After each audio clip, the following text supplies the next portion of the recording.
We were planning to have him come and pick up our son. We didn't hear back from him. I had no idea what had happened. We were told he was shot. As they arrived, and they now have a body down in the parking lot, whatever transpired was over a matter of minutes. There was approximately 8 rounds fired. Once that ended, everyone fled the scene. We know that the day of the occurrence that they had planned to meet in that apartment. What we don't know is why it turned sour. Welcome to Crime Beat. I'm Anthony Robart. After a homicide, the initial minutes and hours at the crime scene are crucial. Detectives carefully collect and examine evidence to identify the perpetrators and ensure justice is served. Well, tonight we take a closer look at how police work to solve a disturbing case in a seemingly safe neighborhood. Here now is Jules Knox with the Melrose Avenue murder. There are clues.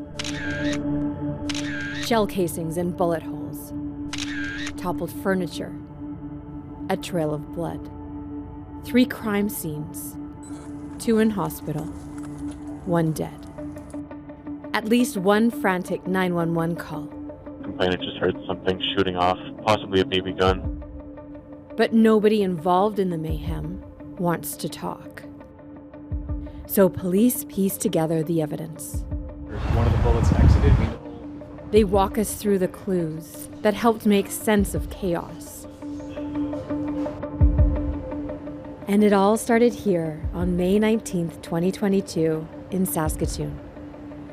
A quiet part of town with a multitude of million-dollar homes. Nestled among the green, tree-lined streets is a condo complex at 710 Melrose Avenue. 911, where's your emergency? At 10:37 at 710 Melrose Avenue on the 3rd floor, our complainant just heard something shooting off, possibly a BB gun. Then a male went running. Our complainant's unable to get a good description of the male, just saw black clothing. 10-4. It was May, but it was fairly warm out. It was actively raining. The code was unknown call for service complaint. The dispatchers have such minimal information that they're like, we don't know what you're going into. Often when there's like firearms involved in calls, we don't want to pull up right on scene. So if someone has a gun and you're in your car, it's kind of like a mobile coffin. Yeah, control. This male is on the ground here, bleeding. We're just going to see whether he's got any pulse, but we need him here now. So I was the second person on scene, just behind the first patrol. So I found the victim in the fetal position, just west of the main entrance in the parking lot. Didn't know who he was, didn't know what was going on. There's no one else really on scene. I just made sure there's no suspects in the area that may have firearms. Walked up to him, started to announce police just to try and get like a verbal response. He was unresponsive. As I started doing those compressions, I noticed like blood was coming out of his abdomen, and I assessed his abdomen and saw multiple gunshot wounds, like some along his belt line, one by his belly button, and that was the one that was like, every time I did a compression would spray blood out. His eyes were open, he was unresponsive, he wasn't warm to the touch. I could see he had duct tape on his face, like it was adhered to one side of his face, but it had been like pried open, but left stuck to the side of his mouth, so I kind of presumed it was like taped on across his mouth. And then on his wrist, he had white like zip ties. His hands had clearly been bound at some point. He was shot through the neck and abdomen multiple times. So like right then and there, I radioed that like this is a murder. This is hyper serious. There's people clearly with firearms. I'm looking at gunshot wounds. And this happened on an apartment complex. Like bullets fly through walls, drywall, like it sails right through things. We don't know where this is happening. There could be victims inside. It was fairly chaotic. I was on scene for a bit by myself. It probably seemed longer than what it was. Fire and ambulance were having difficulty figuring out exactly where we were. They'd seen a fire engine almost driving around the block. So there was one bystander that I kind of sent south to wave him down. Paramedics arrived on scene after and pronounced them dead fairly quickly. This was an alarming call. It was middle of the week, It was 4:30 in the afternoon. Our tactical support unit was working at the time, so members went in with patrol to help clear the scene. As they arrived, and they now have a body down in the parking lot, they can tell quite quickly that it's gunshot wounds, so they know they're dealing with a firearm. They go into the building and they're able to literally follow a blood trail and blood smears through the apartment building.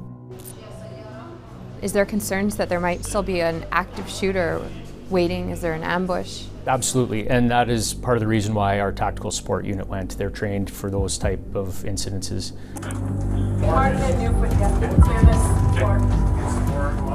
Some blood in the hallway led them to one apartment, and then they also noticed blood leading to another apartment that they had to verify and make sure that wasn't our crime scene. So ultimately they did determine what our crime scene was. It was an empty apartment. Was it lived in? It definitely lived in. Okay, so this isn't a stash house. This is somewhere that somebody is making their home. Right, that's right. There was definite signs of a struggle. There was bullet holes throughout the apartment. There was blood in the apartment. Furniture was knocked over. They did locate some zip ties and some duct tape in the apartment as well, which led us to believe that this was possibly more than just a random shooting. Their job at that point is to make sure there's no other injured persons or suspects hiding, and then they back out to make sure that we can get a search warrant to go in there and properly process it. Half an hour after the shooting, police learned that a man had shown up at Saskatoon City Hospital with a gunshot wound.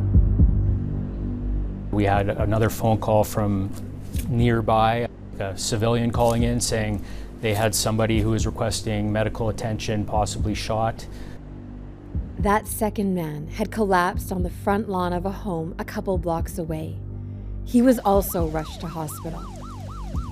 So this was all coming in very quickly, and now we're trying to determine if they're all related.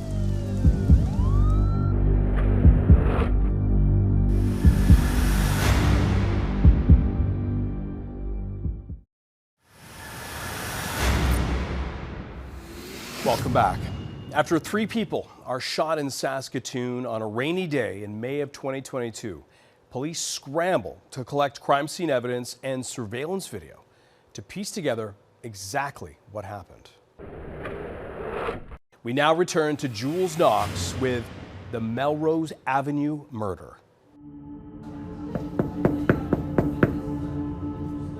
Police knocked on more than 100 doors, searching for witnesses and surveillance video. There's 2 people at hospital. One's taken by paramedics and the other one took a cab. We don't know what their involvement is, so we have to err on the side of caution and ensure that their charter rights are taken care of. So we asked the members to arrest them for the investigation of the homicide, seize their clothing. Once the people are medically cleared and can come back to detention, at that point then we have an investigator that would interview them. Police identified the man who was shot and then caught a cab to hospital as 35-year-old Mohamed Abdula Ali.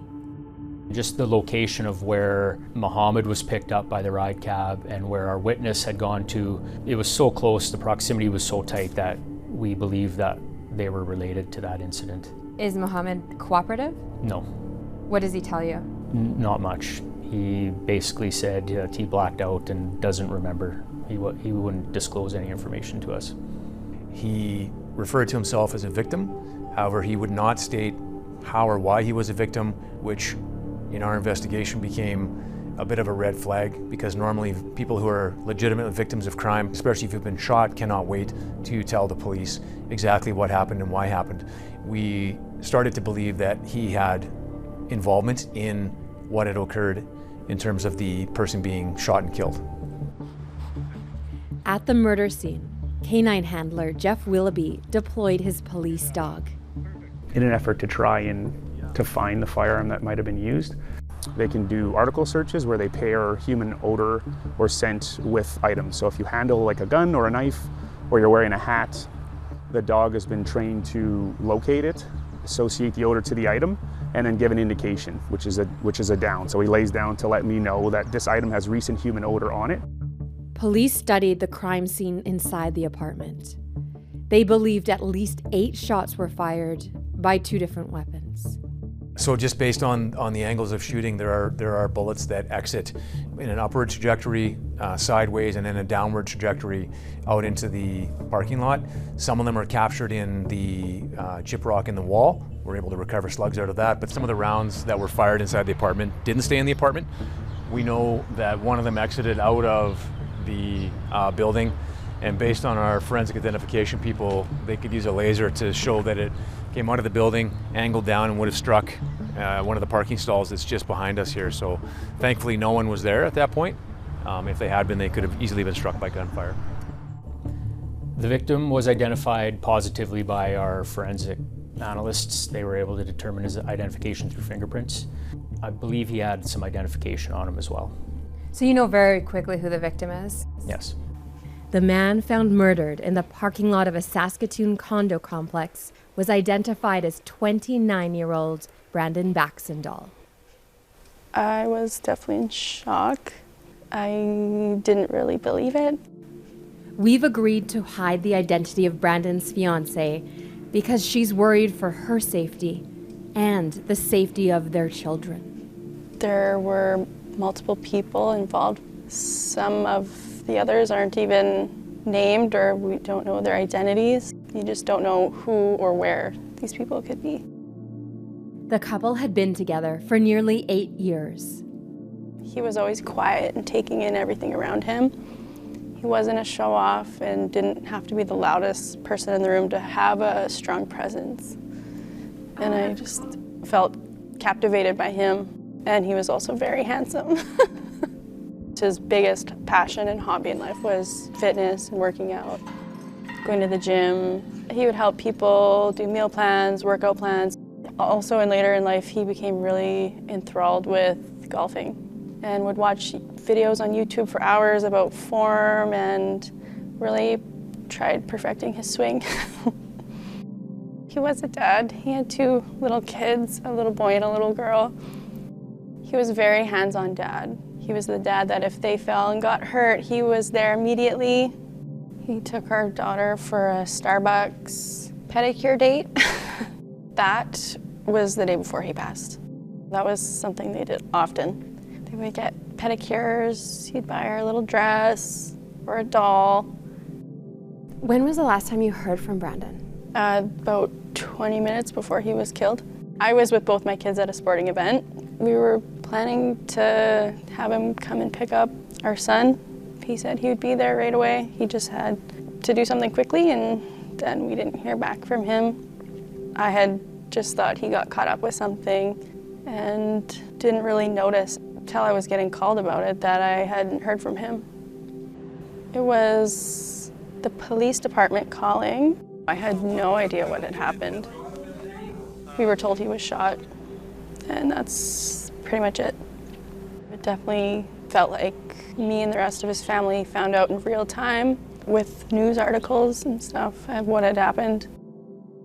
Brandon was known to police as a drug trafficker in town. You know, he's involved in criminal activity, obviously, but as far as we knew, it didn't involve violence, it didn't involve assaults. So he was no saint, but he wasn't the top of the hierarchy or anything? I don't think so. We know that the day of the occurrence that they had planned to meet in that apartment. He voluntarily went to the meeting. We know that he was dropped off, went in. What we don't know is why it turned sour. Whatever transpired was over a matter of minutes. We believe that Brandon was there to either buy drugs or deal drugs. When he got in there, we believe that he was overtaken by 2 or 3 individuals. He was put in zip ties. He was much bigger and much more fit than the people that were trying to do it. We also learned after the fact that he was armed. My belief is that they were probably going to try and attach him to a piece of furniture to keep him somewhere, and that he found an opportune time as they were attempting to do this to him to then fight back. And we believe he was able to escape the zip ties, and once that occurred, a gunfight ensued where Brandon was shot, Mohamed Ali was shot, one of our witnesses was shot. And once the gunfire ended, there was approximately 8 rounds fired. Once that ended, everyone fled the scene. Nobody saw Brandon exit, but somebody did see him after the fact kind of drop to his knees and then fall over on the parking lot. I think some people went out to sort of like look if they could do anything, but seeing someone that's bleeding and that kind of stuff, they're afraid. And many of the witnesses that lived there didn't want to exit their apartment, not knowing what they're walking into. Brandon Baxendale had been shot 4 times, including twice in the back as he fled. Patrol has stabilized the scene in the apartment, and now they're setting up a scene, looking for witnesses, looking for video, those types of things. So we have video of Ali and this unknown, at that point, unknown male. We weren't sure who it was. We had a description of a jacket, running shoes. We were able to kind of backtrack and collect other CCTV footage, and where we were able to find a photo of his face. How far do you have to backtrack on the CCTV surveillance video? It went back, I want to say, probably a month, and thankfully this store still had it. Honestly, at the time, it was a bit of a shot in the dark, but it paid off, and we're able to disseminate a picture of him interiorly to our police service. And as normally happens, lo and behold, one of our drug investigators looks at that and says, "That's Jonathan Ouellett Gendron 100%. We've dealt with him on a file. I've personally arrested him. I've interviewed him. That's him." So we were convinced we had the right suspect. We just couldn't find him.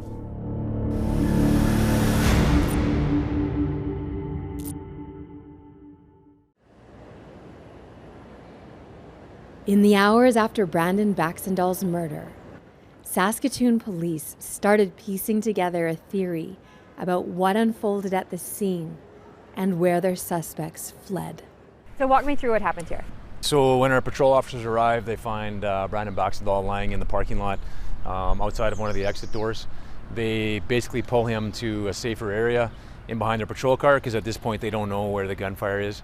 Simultaneous to that, our tactical unit and other patrol officers have made entry into the building, and they find that through this set of doors, there's a blood trail leading up to the second floor, and also from that other doorway.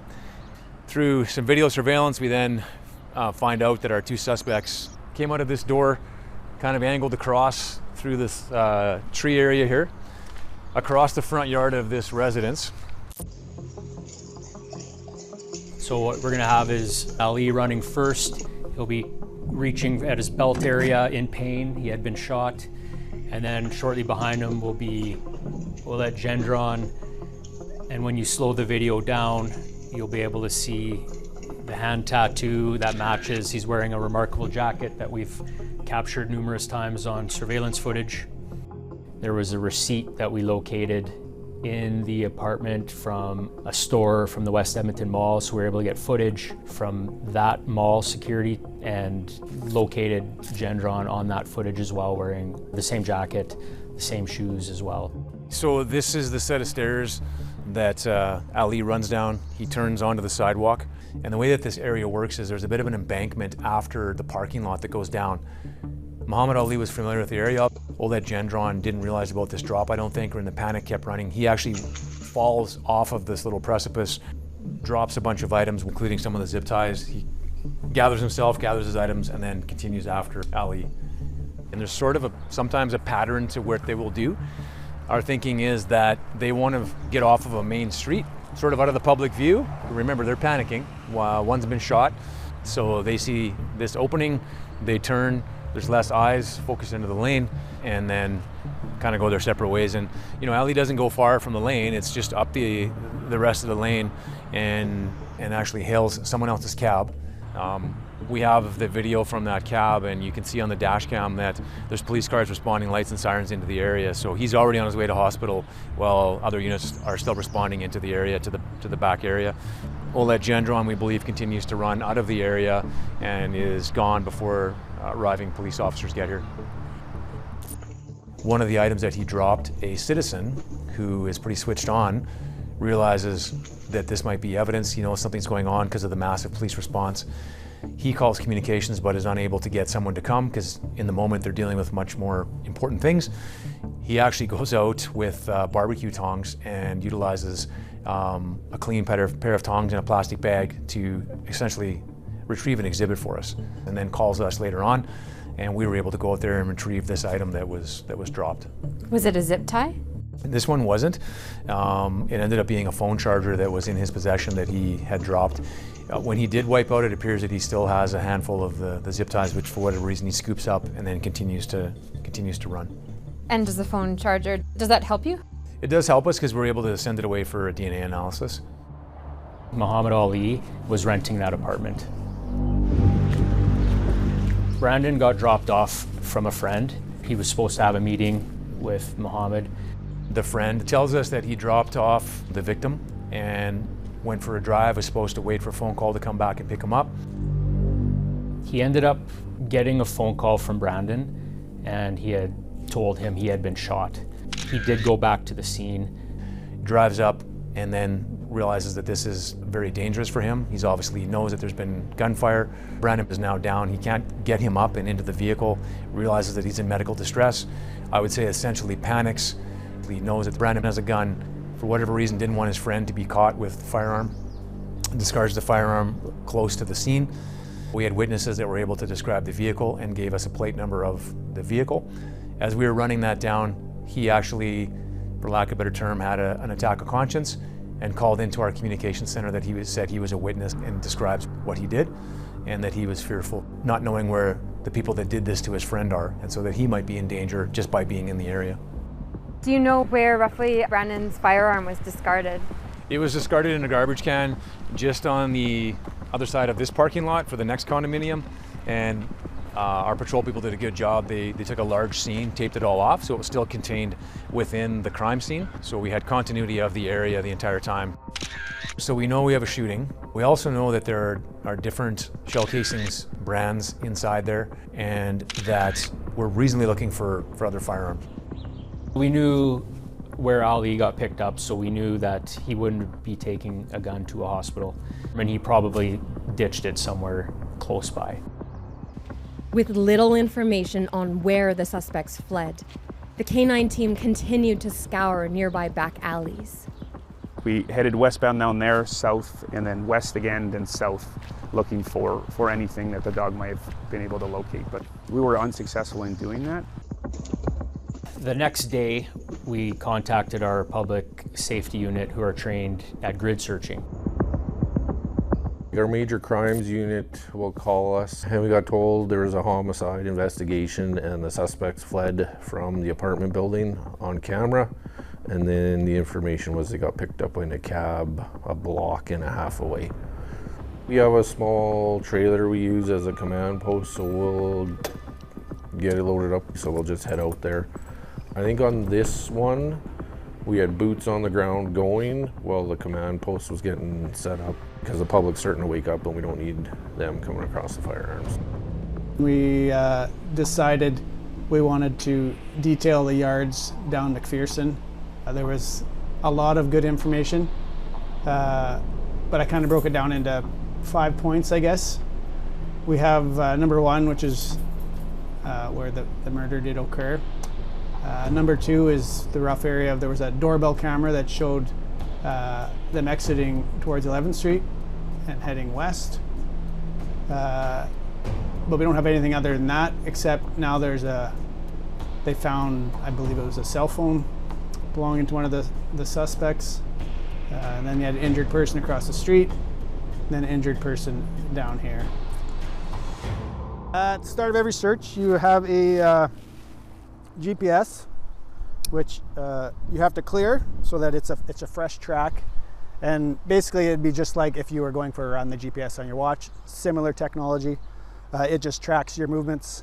My first task was simply to clear the alley, not to enter the yards. And again, we know what we're looking for. It's like nothing too big. It could be concealed, but we're assuming that they was concealed in haste. At this point, we were not to go in the yards, but you're still gonna look over the yards, see what you can see. You do the perimeter, make sure there's nothing along the perimeter. If there's a car, you're looking under the car, peeking in the windows. If there's a garbage can, you're gonna look in the garbage can. I mean, anything you would do if you lost something, that's where you're gonna look. And after every task, I go back to the command post. I give the search manager my GPS. He's downloading my track. It's gonna look like a young child scribbled by the end, right? Because there'll just be lines everywhere. If there's two different search teams and they've searched the area. One would be red, for example, one would be yellow. We can overlay the maps and we can make sure that that area that we're searching, what the probability of detection is and how well we've covered it. You had the murder point, you had the doorbell camera, then you had injured person up there. So logically, I mean, they're coming straight down 11th up this alley. I was finally tasked with detailing the yards. Initially, I spoke to the occupant who allowed me access to the yard. Once in the yard, did a quick detailing, came to the garage, saw the garbage can, walked right up to it, opened it up, 2 handguns with some paper towel inside.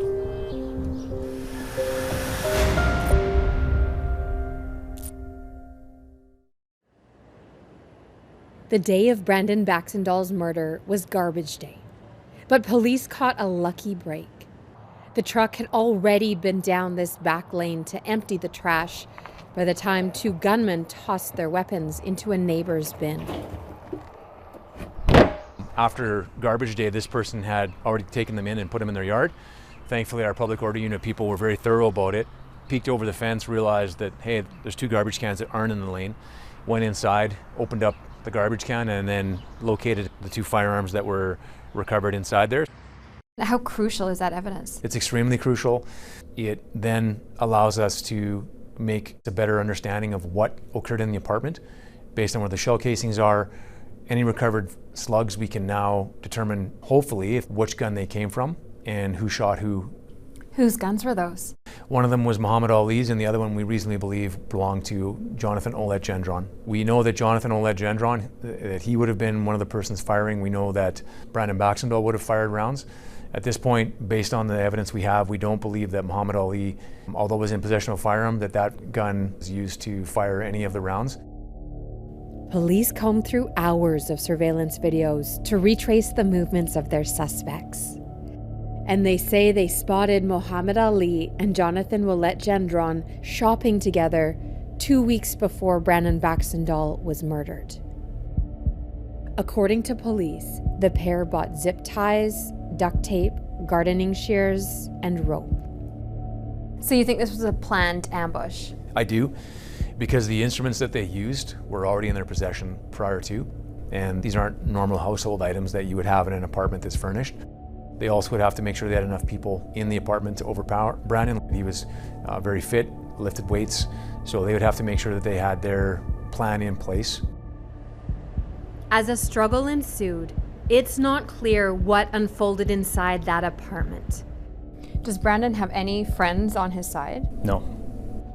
But police said ballistics testing found that Mohamed Ali was shot by the same gun as Brandon Baxendall, suggesting that it's possible Ouellett Gendron shot both men.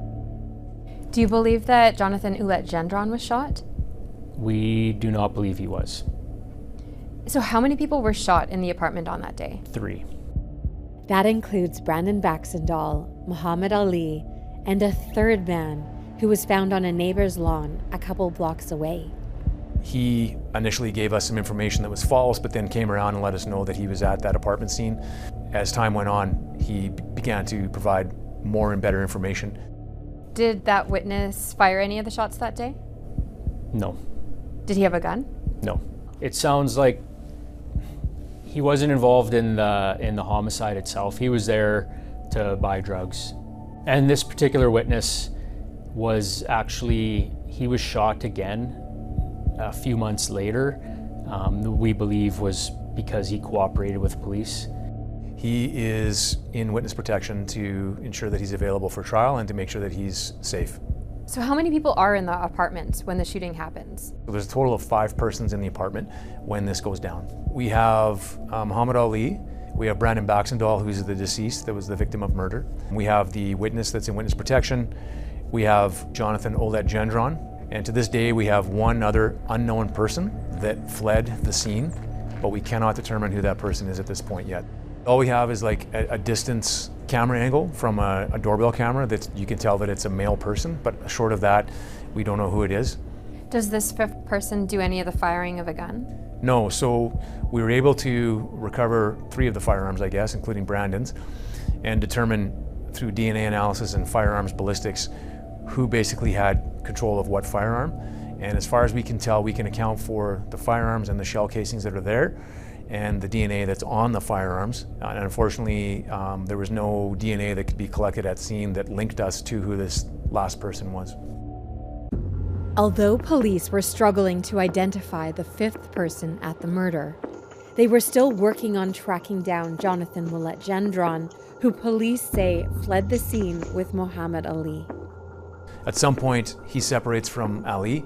We do believe that he was picked up by someone that knew him, sort of close in the area, but not overly close, so he's able to run a decent distance. How long he spends here in Saskatoon after the fact, we don't know for sure. But the next time that he comes to our attention is in Toronto. Through some police work on the peripheral file of the witness being shot, a separate witness is learned of, and that investigator is able to get this person to eventually cooperate with us. Like a girlfriend? We don't know if she necessarily was a girlfriend, but an acquaintance of him, and they may well have been boyfriend, girlfriend at some point. And she is able to tell us an address in Toronto where she had sent some items to Ouellett Gendron. And at that point, we were able to notify the Toronto Metro Police, their major crime homicide squad, and asked if they could set up surveillance on the address. And they did so.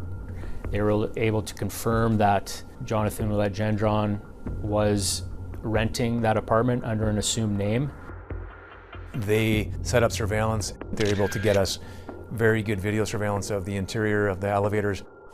Police had finally caught up with their prime suspect in May of 2023, nearly a year after Brandon Baxendall's murder. The next day, actually, we were hoping he was going to get arrested, but the night before, he's seen on video packing up and leaving. How he found out that we were onto him, I don't know, but it was obvious that at some point, either he was just by fluke going to move, or he was tipped off and decided that it was time to go. How long had he been in Toronto for? We're not sure. What's interesting too about these pictures is that you can see he's got shoe boxes. He's a massive shoe fan. And he also went back for his cat. Little things like that might hem him up at some point if somebody's like, yeah, my neighbor's a French guy that's got a skinny build and loves shoes, because that's his thing. So the video surveillance we have of him during the offense, fast forwarding to the time that he's located in Toronto, his look is the same. He still has short hair, he still has a goatee, he's still wearing eyeglasses. He's wearing the same jacket as he's moving out. Yep, same logo on the left sleeve. He does get into this white Cobalt. It's got a dark roof. We weren't able to get a plate off of it, but him getting into that vehicle is the last time we've seen him.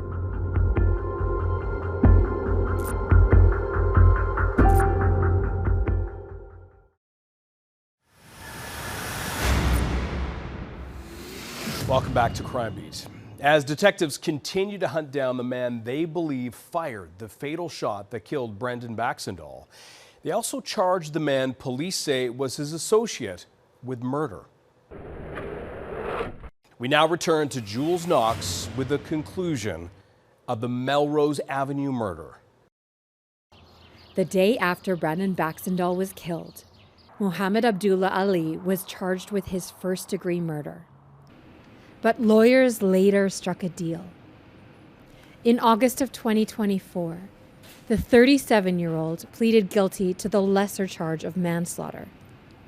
And during his sentencing, court heard part of Ali's side of the story through an agreed statement of facts.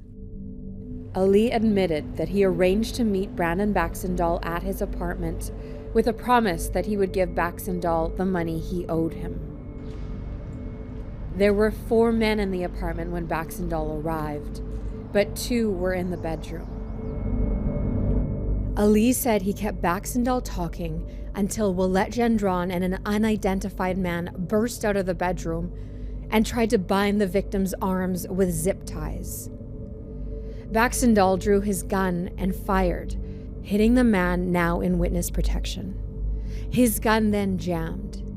Ali said he was caught in the middle of the 2 sides as the gunfight erupted, and he was shot by Ouellett Gendron in the left thigh and scrotum. Ali had a gun and says he did not shoot anyone, but he also didn't try to help Baxendall. The defense said that the two men were friends, and Ali did not wish for this to happen to Baxendale. In court, Ali apologized to the victim's family. He was sentenced to 6 years in prison.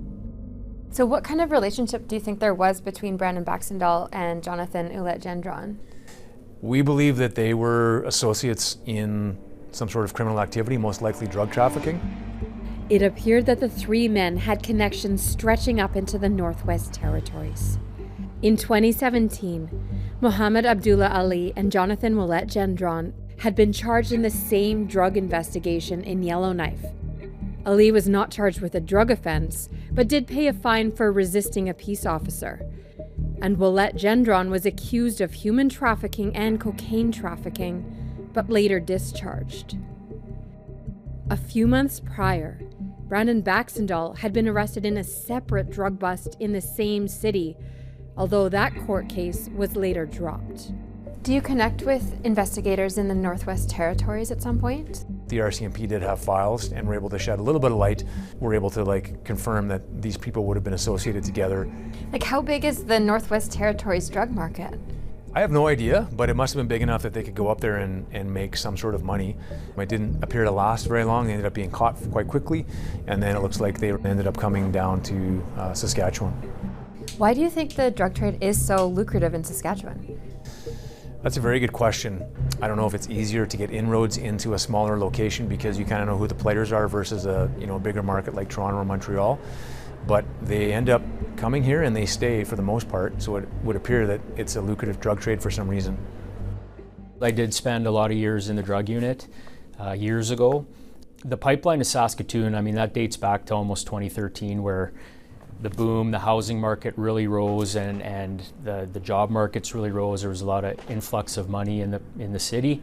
And at that time, when I was in the drug unit, we started to notice a lot of people from out of province coming in to take advantage of that and traffic narcotics.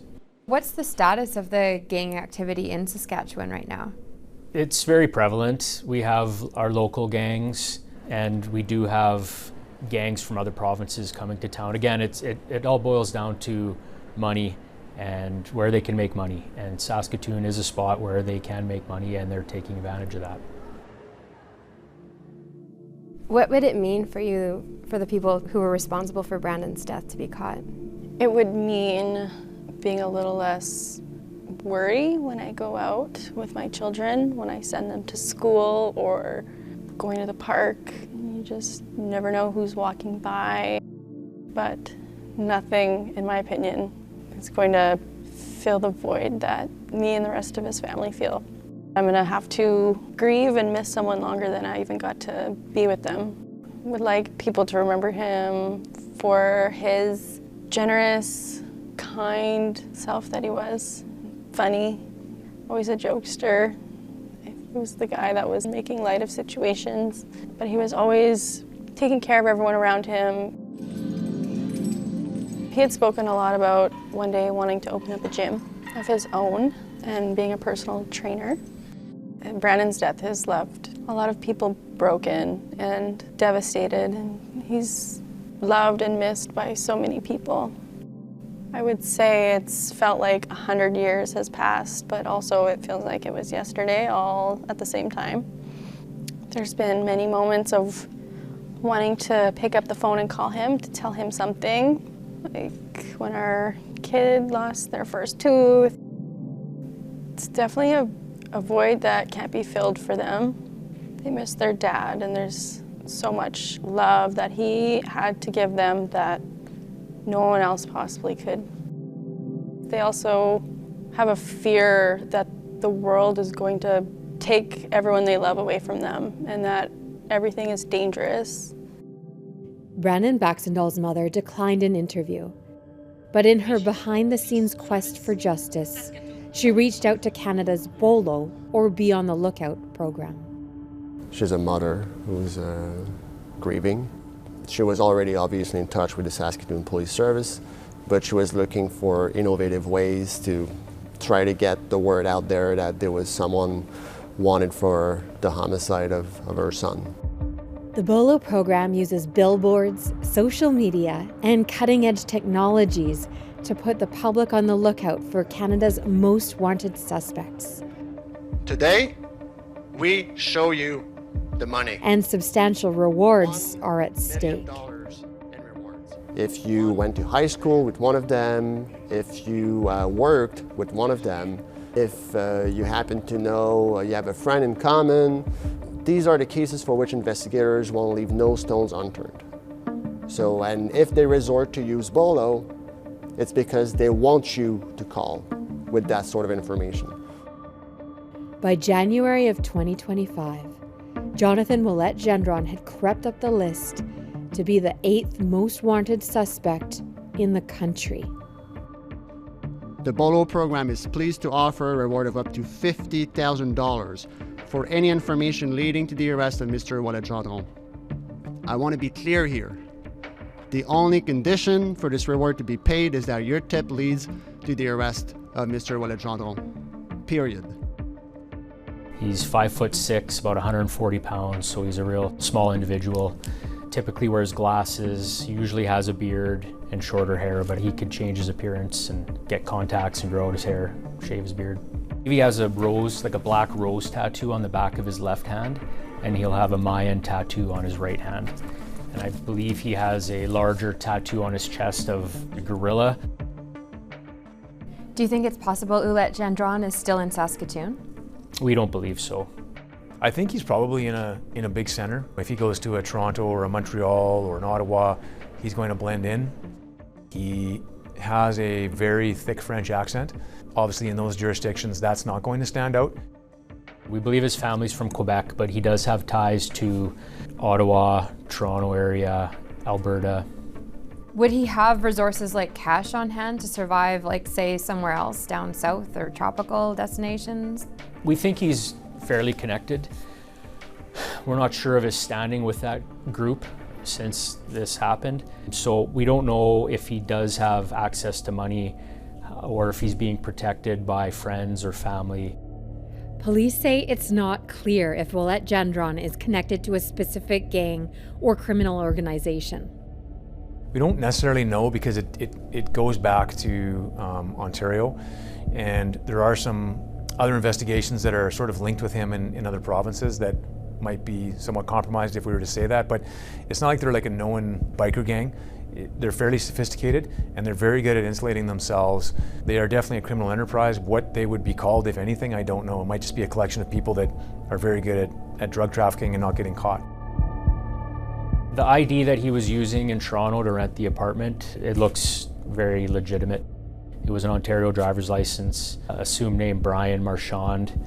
So, I mean, if he has access to that, he may have access to passports or other identification that can get him out of the country. Has there been any banking activity or social media activity associated with Ouellett Gendron since the murder?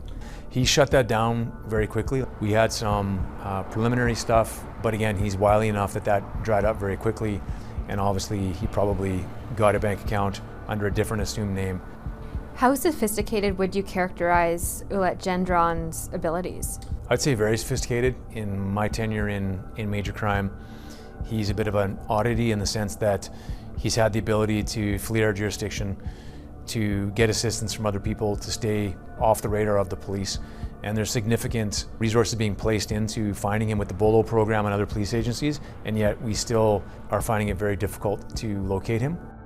Do you think it's possible that Ouellett Gendron's dead? I think anything's possible. He could have fled into the US, we don't know. When a homicide like this occurs, you're bringing heat to people that don't want heat, and that may have upset people. So there could be enemies created that way.